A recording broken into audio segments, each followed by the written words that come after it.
We were talking about the production schedule on Maverick. You were shooting for a while with James Garner, and from what I understand, you had to make a concept change because of it. I don't think you'd call it a concept change, Lee, as much as just a casting change. Um, well, it is a concept change, of course. I mean, it remained Maverick, but there were two of them, and the reason for it was that I looked at the number of shows we had to shoot to make air date, and realized that we wouldn't make the last three air dates. We wouldn't have a show to give them. And why was that? Because it took on a 6-day schedule. That means that we shot 8 days because we were off on the weekend. So when we shoot 6 days, it takes 8 days. And usually there's always a delay in between. So that, in other words, we were using the shows once a week, and we were taking 9 to 10 days to shoot them. And we were slowly getting to the point where we wouldn't be able to deliver a show. So I pointed out to Bill Orr that we would face this situation somewhere toward the end of the season, and that we better do something about it. And my suggestion was that he have a brother, and that they be exactly alike, and that the scripts be interchangeable. There was no conceptual changes, having the brother a different kind of guy. He's exactly the same. So that if Jack Kelly's available and this script is available, he does that one. Wasn't it a separate production unit, I suppose, to shoot both? Oh yeah. We would have two companies shooting two different Mavericks. Wasn't that inordinately expensive for the studio? Well, no, it was just doing another show. I mean, it was just, in other words, they eventually, they would still get 26 shows for 26 companies. Mm-hmm. So it was no expense at all. Was it any harder for you? No, because I was turning out the scripts as fast as I could anyway. And I had to turn the scripts out a little faster so that I would always have two that I could go with instead of just one. How did you find Jack Kelly? Well, I liked Jack personally. Jack was funny. Jim was in those days not very funny away from the camera. He was always a very sweet guy. Today, Jim was funny away from camera, but then he wasn't. Jack Kelly was very funny. But as soon as someone said action, Jack Kelly became a different person. He would deliver a funny line like a load of coal. I hate to say that because I loved him. But Maverick was Jim Garner. Jack Kelly was his brother. But the ratings never showed that. And as a matter of fact, the rating on Jack Kelly's shows was always slightly higher because of a peculiarity of ratings, and that is it always reflects last week's show. A rating on this show, usually, unless you've had some publicity about it, a rating on this week's show reflects how much they liked last week's show. Last week's show was always Jim Garner. So the next week they're there, and it's Jack Kelly. Although you wanted to be interchangeable, eventually didn't you start writing for a Bart Maverick character? They're always the same? The scripts were interchangeable, deliberately. In fact, the writers were told never to write Bart unless they were in it together. I mean, some of the scripts would put we had enough time left over now that we could do a show that had them both in it. Now, who are the writers that you brought in to work on Maverick? Well, it was about then that I discovered Marion Hargrove and found that he had a very unique kind of humor that I loved. Some of it would get on film, and some of it was just in the script. Like, Maverick rides into town, and like his sponsor, he is quilted. Well, it's funny, and it actually helped. I mean, people reading the script start to laugh. And it had an effect on the crew and on the shooting and on the director. And it was, I thought, well worth preserving. But I always had to rewrite Marion. And Marion would see the show and come in and say, I quit. I'd say, why, Marion? He said, because of what you did to my show. That's not the script I wrote. And I said, no, it isn't, Marion. Your script was 3 feet off the ground. My script is something the audience can believe. It's not a fairy tale. But it's still funny. I kept all your humor, but I just made it realistic. He said, well, you ruined it. You don't know what humor is. And then he would go away, And then his friends would begin to call him, because he'd be in the next day. Mm-hmm. Then his friends would begin to call him saying, Marion, you're back again. That was wonderful. God, it's the best thing on the air. And he'd come back and say, let's try another one. Because, they weren't his stories, they were my stories. So there was no place else he could go, or at least no place else he wanted to go. What about Doug Hayes? Doug and I worked stories out together. Doug was equally responsible for the story with me. We would sit and toss things back and forth, and we'd end up with a story. And Doug was a better writer than he was a director, but I kept after him because he did have a few bad faults as a director. He was a little bit theatrical. In fact, Marion Hargrove used to make dreadful fun of Doug, which I didn't particularly like, because Doug was really a stalwart. But I would talk to Doug, and he would listen. He would listen and take criticism, and come in and say, "Well, how am I doing?" And I'd say, "It's much better." He said, "It's the new Doug Hayes." What about director Montgomery Pittman? Writer-director Montgomery Pittman. I thought I saw a movie Monty wrote that I thought was just wonderful. It was really a kind of work of art. And so I brought Monty in, and he wrote Monty Pittman style, and I loved it. And eventually Monty became a director, but not with me. Not for any good reason, because I think I was beginning to find out then that anybody can direct. Well, didn't you have a group of directors that you relied on for Maverick? Well, the one that I thought turned in the best results was Martinson. Leslie Martin. Leslie Martinson. The others, they would come and go. I would look at their work, and they would miss points. Leslie usually knew what was funny, and he didn't. The scripts turned out better with Les than with any other director I had, and so I only had two directors that I used all the time, and then the rest of the time, it was this director, this director, this director, always a new one. It was Leslie Martinson. Who's the other one you used all the time? Doug Hayes, because Doug directed all the shows that he wrote with me. Now, what was the 10-point guide to happiness when writing or directing a Maverick, and how did that come about? I decided that it might be good for a little publicity, and so I wrote this thing. I'm not as impressed with it as some people are. It was funny, I guess, in its day.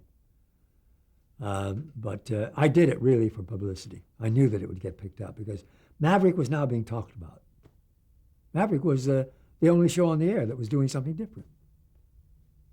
And with all those lantern-jawed, stoic cowboy heroes on the air, it must have really shaken things up to have Maverick come along and go the opposite direction when danger showed up. Well, it shook things up in terms of what it did with the audience. The audience just simply exploded. When we went on the air, Sullivan was number one, Jack Benny, half-hour show, was number two, and the other comedian... Milton Berle? No, Steve Allen was also in the top 10. After Maverick had been on the air for just a few months, they were all gone. Maverick was on ABC, which is very hard to get into the top 10. Maverick, I think, was number 6. Did Maverick make it harder for people to watch shows like Gunsmoke and Cheyenne with a straight face? Well, I certainly didn't make it harder for them to watch Gunsmoke, because they continued to watch Gunsmoke. Cheyenne, I think Cheyenne's ratings held up pretty well. It's just Maverick brought in a new audience of young people. And did you still of college people. Write these episodes by hopping in your car with a tape recorder and driving off? I wrote almost every story except the ones I worked out with Doug, and those we worked out together. It must have been hard to supervise a show while being off in your car for days at a time. I would do it on weekends. I worked long hours because I did so much rewriting. No one ever came in with a script that I could shoot, except maybe Doug. Even Doug, I did some rewriting, but Doug's scripts were pretty close to being ready to go. But no one else did. How much interference did you have from the network and the studio and the sponsors? Well, now I want to get back to J.L. Warner and Leonard Goldenson. J.L. Warner demanded absolute, and this is something very few people know. J.L. Warner said to Goldenson, I will sign this, but I don't want any interference from the network. The theaters didn't tell me how to make movies, and the network isn't going to tell me how to make television. And he had absolute autonomy. I didn't know that. They didn't announce that. They didn't tell me that I didn't have to worry about the people at the network doing any interfering. In fact, I didn't think about it because I was new to television. I didn't know that the biggest problem in television is interference from the network. I didn't know that because they didn't have the right to interfere, and so they didn't. They had their standards and practices people who would tell me, you can't have him say danged. And I would say, why in the world can't I have him say danged? Because it might sound to some people like damned. And I'd say, oh, God. Well, I'm damned if I'm going to say darned. So I would leave it out. But they had absolute autonomy, and so did I. No one, after the first few weeks of Cheyenne, I was left completely alone. So that's what I meant when I said I had this erector set and was given this playground to do anything I wanted in. So at no point before the big rating started did anyone ever say, shouldn't Maverick be more heroic? Isn't it kind of cowardly? Oh, yeah. Francis, whatever his first name was, always was complaining that he wasn't Robin Hood.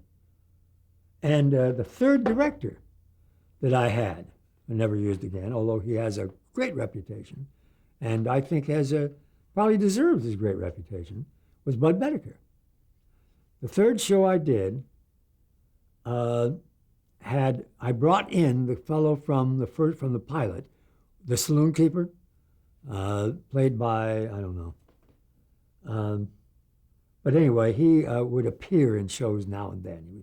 He was a running character whenever I badly needed someone that Maverick needed to do something for him. Was this like Big Mike or something Big like that? Mike. Yeah. That's who it was, but I've forgotten the actor's name. Bud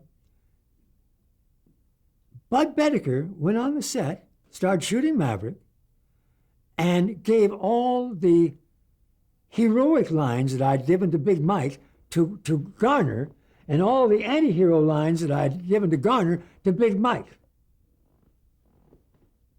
And I couldn't believe it. I went, by the time I see the dailies, they're already halfway through another day. So I've missed, a huge percentage of the show. And I called Bedecker and asked what he was doing. He says, well, I'm doing my thing. I'm a director, and this is the way I direct. In other words, he didn't agree with, when he directed Randolph Scott was a stalwart hero. When I directed Randolph Scott, and he had a line like, well, if the Union wants it, they're going to have to come and get it, meaning gold that they had taken. I would say, Randy, throw that line away. And he would do it. He would say, well, if the Union wants it, they're going to have to come and get it. But he would read the excessive, the heroic reading would have been acceptable to his other directors. And so Bud Bedecker Bud Bedecker later gave an interview to a man writing a book about directors in which he cited this story as an example of that he was no tour. He says, I took Huggins' script and I gave all those lines, cowardly lines and non-hero lines. I gave them to the other guy and gave Maverick those lines. That was Eric Sherman who told me that story. Now, Maverick went and did something that I believe was unheard of at the time.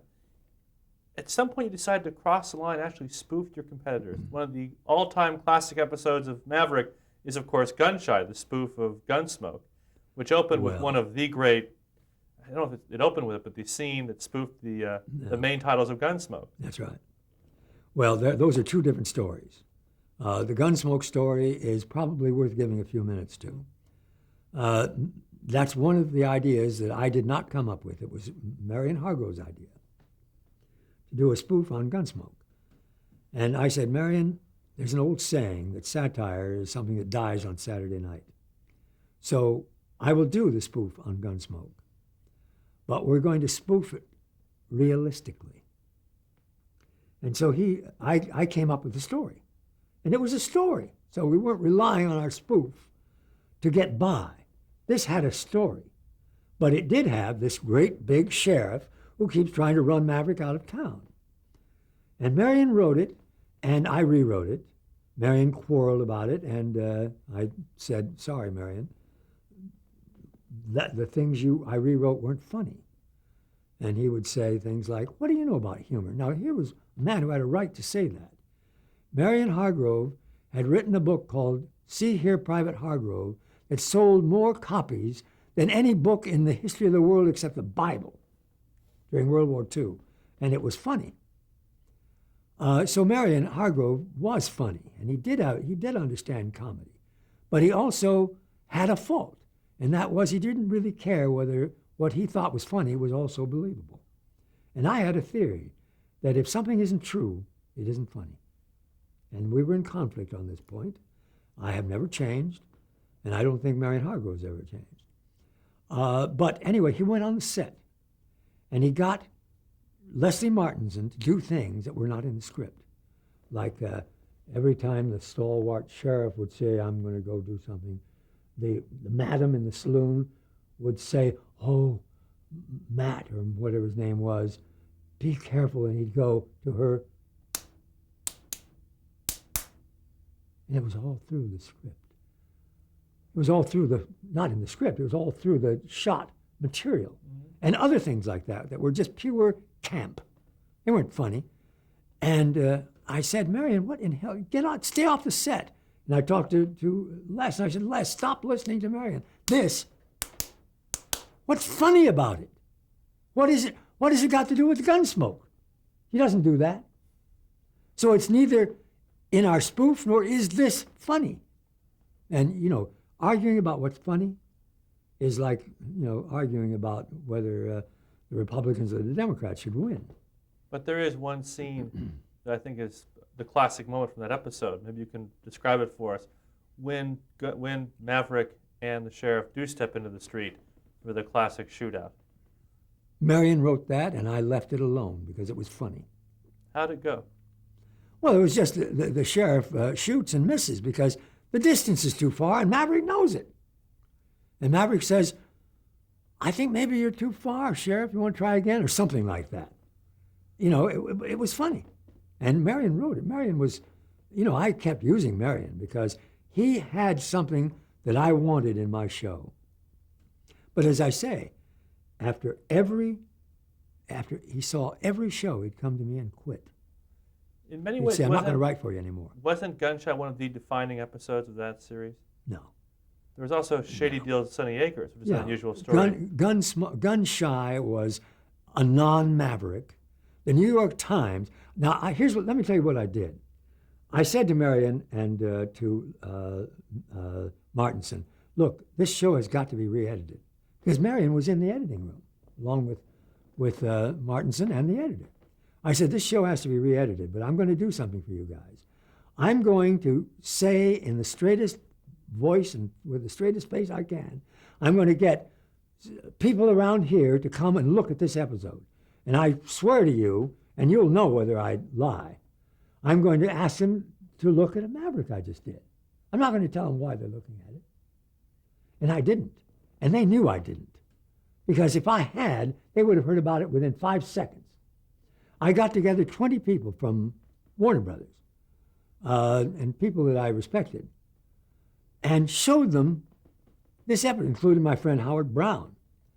And when the thing ended, there was silence. And then Howard got up and said, Roy, I suppose we're here because you think this is good and funny. And as your old friend, I have to tell you it's neither good nor funny. Now, Howard Brown's still alive. And so I'm not quoting someone who's dead and can't deny it. And then everyone else in the room started speaking up saying, Roy, it's dreadful. It's just terrible. It's not funny. And I said, I know it isn't. I said, now for the first time, I said, look, let me tell you something. I ran this because I can't convince my two friends, Martinson and Hargrove, and my editor, that this isn't funny. Now I can. Or at least I can tell them why I'm re-editing it. I re-edited it and brought in another group and told Marion about it. Marion said something contemptuous about the people who looked at it. I don't know what it was. And when I ran it again, I said, Marion, you want to come and see this thing? He said, no, I don't want to see it. And I ran it with another group who found it sort of amusing. And so went on the air that way, and the New York Times said it was dreadful. And it was. I hated it. And it was only I forget what you called it, Lee, a landmark classic show. Or a classic, stuff. Because the other reviewers are all idiots. And they all loved it. They probably would have loved the first one, although I doubt that. But they loved this version, which I was willing to put out, because I had gotten rid of this and all kinds of other awful stuff. But the New York Times wasn't taken in by all the propaganda. Marion Hargrove was out giving interviews about this great show that was coming up. And of course, it had the biggest rating we'd had up to that time. But the New York Times was not going to be conned by anything that Marion Hargrove had to say to them, and they didn't like it. Tell me about Shady Deal at Sunny Acres, which was very unique for its time. Well, episode where the hero said... I not only wrote the story of Shady Deal, I think I wrote the script. And that was a maverick. That was a genuine maverick. I mean, he comes in, puts his money in the banker steals it. Maverick says to the banker, I'm going to get my money back, and sits down and starts carving a donkey. But he is, in the meantime, sent for Bart. And Bart now takes over the show and does the first half of what became a movie called Sting. Did you ever see Sting? What's interesting about that episode is Maverick, the hero of the show, sits in a rocking chair the whole time. The whole town's laughing at him, saying, how do you get your money back, whittling in that chair? And I'm working. He says, I'm working on it. Well, do you remember Sting? Very well. Well, the first part of Sting is what Maverick was. Exactly. Even to having a good moral reason for taking the heavy. I mean, he had stolen $15,000. In Sting, they've created another good, solid moral reason for taking him. And there are two of them. But that's the whole story. It was a big success. And as I say, when I walked into to Universal on the morning that Sting came out, Max Baer Jr. was standing talking to someone outside my office. He says, Roy, are you going to sue? And I didn't know what he was talking about. I said, what do you mean? He says, you didn't see Sting? I said, no, I haven't seen Sting. He said, well, see it. Because the first half of it is Shady Deal at Sunny Acres. So in 1958, Maverick won an Emmy for Best Western Series. What did that honor mean to you? It meant a tremendous anger with the Academy of Television Arts and Sciences. Why is that? Because they changed the category from Best Dramatic Series to Best Western Series under pressure from the sponsors, who knew that they would lose if they had to go against Maverick as a dramatic series. They wouldn't win that year. They wouldn't have a chance. So they forced the Academy to introduce a new category, Best Western Series. So I was very upset. I think you can understand why I would be. Mm-hmm. Because we would have won as Best Dramatic Series. So Maverick's a huge success, critically and popularly. ABC, I imagine, came to you and said, Roy, we need another show. And you gave them something called 77 Sunset Strip. How did that come about? Well, very simply this. I said to myself, we have now proved that the hour series works. But no one has ever done an hour private eye show, although private eye shows are very popular on television. But they're all half hour. Many of them were live. And I said, there's no reason why a private eye show wouldn't work in the hour format. And so I put together 77 Sunset Strip. Now, wasn't it loosely based on your very first novel? Didn't you have Stu Bailey as one of the private eyes? No, this is a part of the game that I was playing at that time. By that time, I was playing a game with Bill Orr called Block That Royalty. After I came up with Colt 45, Hugh Benson came to my office and said, you know, J.L. Warner suggested Colt 45 as a series a year ago. And I said, really, Hugh? Isn't it strange that you waited a full year to do anything about something J.L. Warner said to you? No reply. No reply at all. But I lost. I didn't get the royalty on that because J.L. Warner came up with that one. Maverick, they actually bought a treatment I wrote at Columbia based on the War of the Copper Kings in order to block my royalty. They actually went to Columbia and bought that unmade treatment that I wrote while I was under contract to Columbia. And on 77? No, that was Maverick. No, I mean, what did they do on 77? That was Maverick. I'm explaining what happened on 77. Now I'm doing 77, and I've come up with a story that is my own. They're going to owe me a royalty. And Bill Orr can't afford that because J.L. Warner has given this edict that there will be no royalties paid. Now, what's he going to do about that? And what he did was to call me and say, Roy, in case we can't sell this, could you expand it a little so it could be made as a 90-minute movie? And I thought, what's he up to? Because by this time, having lost on Maverick and lost on Colt 45, and being sure I was going to win on 77, I was very suspicious. And I couldn't figure it out, but I thought, well, the answer is yes, we could expand it. And I had Marion writing the script. So I called Marion in and told him this whole story about the block the royalty and all the rest of it. And I said, I think it's got something to do with that they want to expand it. But we can expand it, and here's how we do it. And Marion said something that endeared him to me. He says, Roy, don't fight them. It's their wheel, and it's fixed. Anyway, we expanded it. And now on all the production reports that were coming in that used to say 77 Sunset Strip, they now all said Girl on the Run, which was the name of the story I came up with. The series was 77. This particular story was Girl on the Run.